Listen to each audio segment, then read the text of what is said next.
बोल विष्णु भगवान की जय।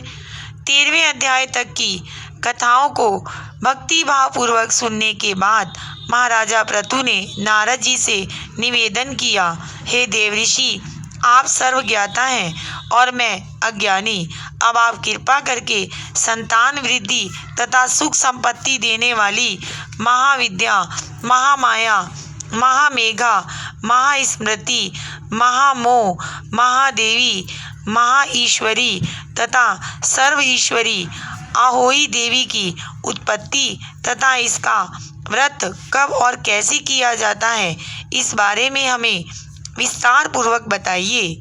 महाराजा पृथु द्वारा इस प्रकार प्रार्थना किए जाने पर नारद जी एक प्राचीन कथा सुनाते हुए बोले, हे राजन, एक समय कली काल में बड़ा भारी दुर्भिक्ष पड़ा।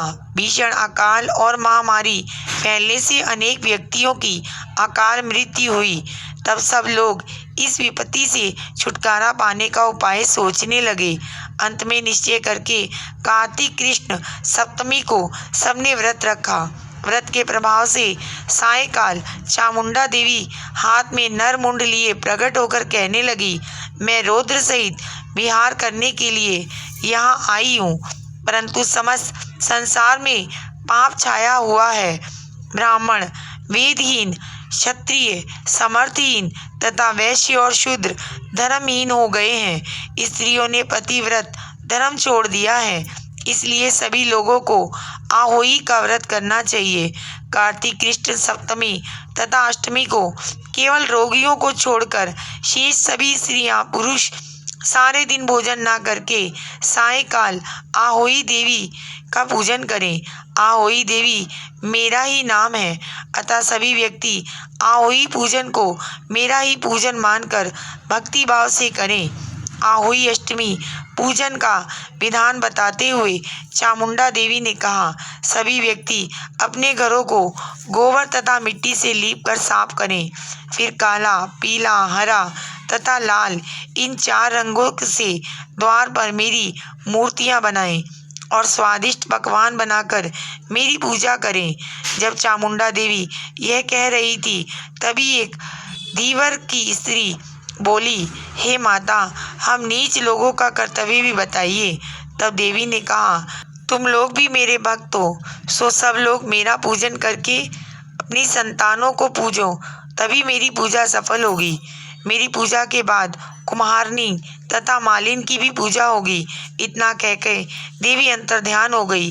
सभी व्यक्तियों ने चामुंडा देवी की कथा अनुसार व्रत और पूजन किया, सो सबके कष्ट दूर हो गए, सबके संकट दूर हो गए और सारा संसार सुखपूर्वक रहने लगा। आहोई अष्टमी की कथा सुनने के पश्चात राजा पृथु ने नारद जी से पूछा, हे ऋषिवर, महीनों में कार्तिक और तिथियों में एकादशी को सर्वश्रेष्ठ क्यों माना गया है, कृपा करके बतलाइए। तब नारद जी ने कहा, हे राजन, एक बार यही प्रश्न सत्यभामा ने भगवान कृष्ण से पूछा था। भगवान कृष्ण ने जो उत्तर सत्यभामा को दिया, वही मैं तुमसे कहता हूँ, ध्यान पूर्वक सुनिए। एक समय सत्यभामा जी ने श्री कृष्ण जी से पूछा, हे प्राणनाथ, जब सभी मास और तिथियां बराबर हैं, तब कार्तिक मास और एकादशी तिथि क्यों सर्वोत्तम मानी गई है? तब कृष्ण जी ने कहा, हे प्रिय, शंख नामक एक दैत्य समुद्र का पुत्र था। वह दैत्य इतना बलवान था कि उसने इंद्र आदि देवताओं को स्वर्ग से निकालकर उनका स्थान स्वयं ले लिया। सब देवता उससे भयभीत होकर अपने बाल बच्चों सहित पर्वतों की कंदराओं में चले गए। वह दैत्य सोचने लगा कि मैंने देवताओं का स्थान तो ले लिया, लेकिन वे जीते नहीं गए हैं। ऐसा प्रतीत होता है कि देवता वेद मंत्रों से बलशाली हैं, अतएव मुझे मंत्रों सहित वेदों का हरण कर लेना चाहिए।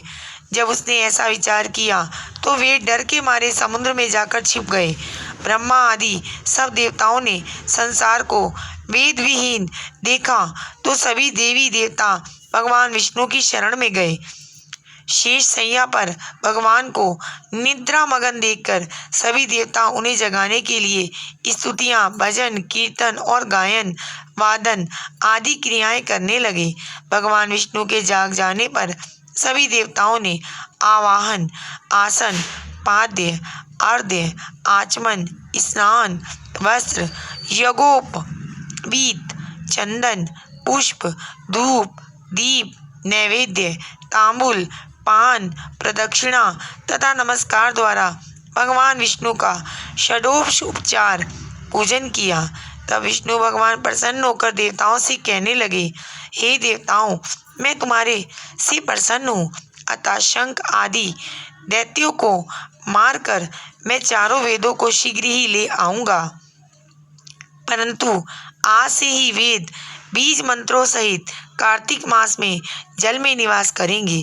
अतएव कार्तिक के महीने में जो कोई जल में स्नान करेगा उसको यज्ञ करने के समान फल प्राप्त होगा और उसके समस्त विघ्न दूर हो जाएंगे। हे देवताओं, आज एकादशी के दिन आप सबने मुझे जगाया है, इसलिए यह तिथियों में एकादशी की मान्यता अधिक होगी। वस्तुतः कार्तिक तथा एकादशी का व्रत मुझे अत्यंत प्रिय है। आगे की कथा सुनाते हुए नारद जी ने कहा, हे राजन, इतना कहकर भगवान मछली का रूप धारण करके विंध्याचल में निवास कर रहे महर्षि कश्यप की अंजलि में आ गए। कश्यप जी ने उनको कमंडल में डाल दिया। जब कमंडल भर गया तो मछली रूपधारी भगवान कहने लगे कि हमको कोई बड़ा स्थान दो। तब कश्यप जी ने घड़ा दिया, घड़ा भी भर गया। तब उन्होंने कुएं में छोड़ दिया, परंतु भगवान मछली रूप में तेजी से बढ़ते गए, अतः कश्यप जी ने उनको समुद्र में डाल दिया। भगवान ने एक अत्यंत विशाल मछली का रूप धारण करके दैत्यराज शंकासुर को मार दिया। शंकासुर को मारने के पश्चात भगवान मत्स्य रूप त्याग कर विश्राम हेतु बद्रीनारायण चले गए। बद्रीनारायण में भगवान ने देवताओं से कहा, हमने शंकासुर को मार दिया है, अतः ऋषि और मुनि जाकर समुद्र के अंदर से वेदों को ढूंढ लाए, तब देवताओं सहित प्रयाग में मेरा निवास रहेगा। तब ऋषियों ने अपने तपोबल द्वारा समुद्र में से वेदों के 6 अंगों छंद, व्याकरण, कोश, वेदक, ज्योतिष तथा स्मृति को ढूंढ निकाला। जिस वेद का जो भाग जिस ऋषि को मिला, तब से वह भाग उसी ऋषि का माना जाता है। इसके बाद समस्त ऋषि ब्रह्मा आदि देवताओं सहित प्रयाग आए और उन्होंने वहां पे अश्वमेघ यज्ञ किया। इसलिए प्रयाग को तीर्थों का राजा कहा जाता है। प्रयागराज में स्नान, दान तथा यज्ञ आदि करने वालों के जन्म जन्मांतर के पाप समूल नष्ट हो जाते हैं और वे मोक्ष के अधिकारी बन जाते हैं, इसमें संदेह नहीं। इति 14वां अध्याय समाप्तम। ओम नमो भगवते वासुदेवाय। ओम नमो भगवते वासुदेवाय।